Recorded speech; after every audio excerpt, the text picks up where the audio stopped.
everyone. So last day, we interviewed some random people about the impact of social media to the millennials. So these were the responses that we gathered from them. My name is Dika Jean A. Valencia from Co-Ed department. The benefits to the millennials. Okay, one thing that is the social media is benefits to the millennials. One is it is easiest for them when it comes to the school purposes, the research, assignments, and projects. And of course, social media is also benefits to the millennials because it is the way, it is the use for communication and yes, I said earlier for the school purposes and others. That would be all. By the way, I'm Ronilo Dumamag, first year student of College of Criminal Justice. Sir, this is the question. What is the greatest impact of social media to individuals? So as a human being, so there's two impact of social media. So first is the advantage and disadvantage. So for the advantage, so social media we can use social media as our communication. Then we can socialize other people. Then we can aware what is our surroundings. Then we can gather more data or informations.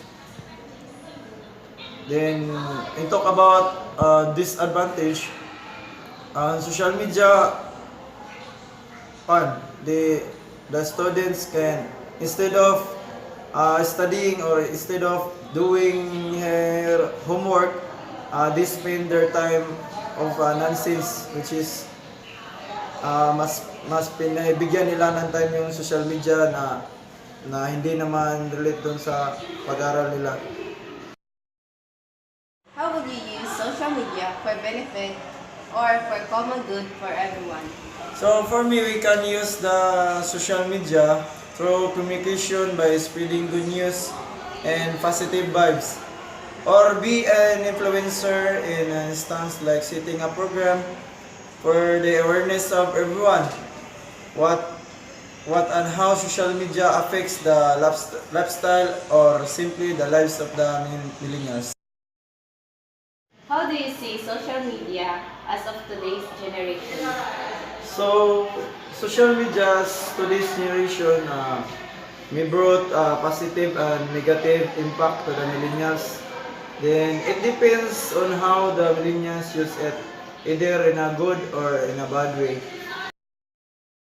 I'm Zalorian Roberto, taking up elementary education, section C. The question, what aspect of life does social media greatly affect the millennials? For me, it's the way it's their way of communicating with other people, because as we all know, it's different from the past. Comparing the past with the present, there's a big difference because um,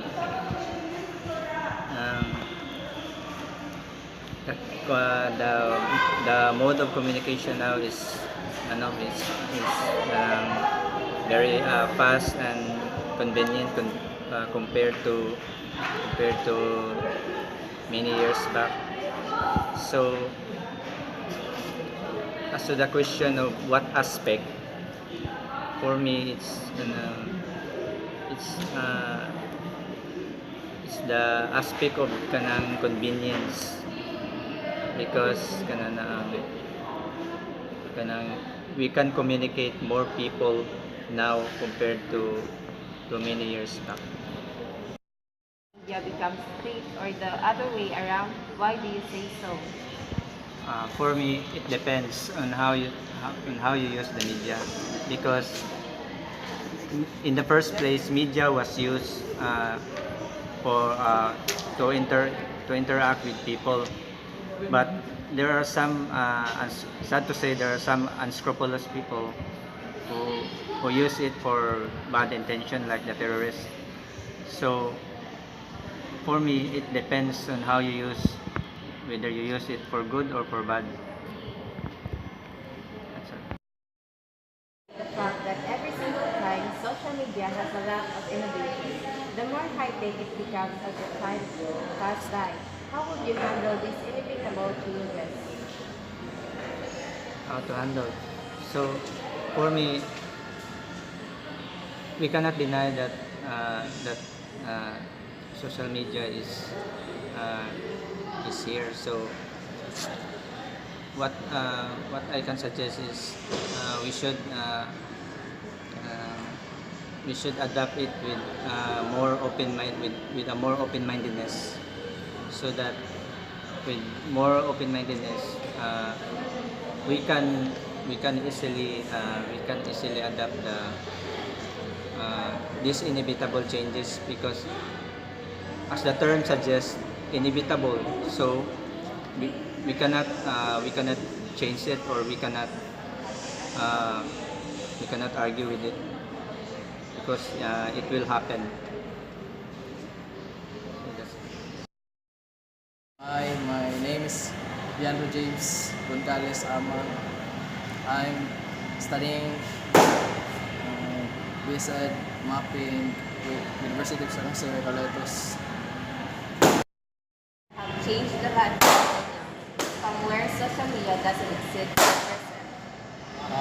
From when social media hasn't started, many kids also read some books, but now they depend on social media like Google, Facebook to gain information. And through communication, it's good in technology because it's easier than like, easier these days because last person it's the letter and it takes days to receive the letter. Then now it just takes seconds. Then yeah, that's it. It's it changed a lot, and they also can live their life without social media because it's their life tool, I guess. That's it. I am Ronilo Rosales. I study at University of the Visayas. My course is Basic Team Bachelor of Science and Marine Transportation. Social media of today's generation. To this generation, many millennials can't go their lives without without not using social media, because they use it like a habit. You can go anywhere. They using it every time, everywhere, anywhere. Thank you. Social media benefits the millennials. As we see, millennials today, we already using Facebook, messengers, and many millennials, mostly millennials, they use that kind of application, especially in, what do you call it, in chatting with their friends, to communicate their friends, their family, relatives, and others.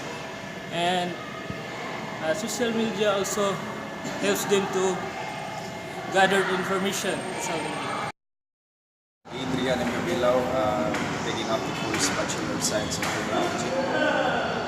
The greatest impact of social media to individuals. Since we are living in 21st century, social media helps the people who makes our life easier, because just simple click, just a short period of time, we can find the answer that the books or the other books that we can find in other books, because it takes a lot of time. And social media, with the use of internet, in just one click you can find the answer we're finding. See social media as of today's generation. As of today's generation, I observe that social media has both positive and negative impact to our lives. The negative impact is it makes people becomes lazy, and also it helps to spread a lot of fake news because there is a lot of unreliable reliable sources, and also social media helps to improves one's individual's life um, because of it helps people from in terms of communication, in research, in education, everything. It's spreading the news that around it's spreading the news around the globe. The social media that really hooks up the millennials. So since we are millennials, I observe that we are very active in terms of social media accounts such as Facebook, YouTube, Twitter, and other social media accounts. The thing that makes it interesting the thing that makes it interesting is because it is entertaining. It helps to entertain ourselves, watching videos in terms of communication. And also, it helps to enhance our knowledge in terms of using the modern technology. Mabuti na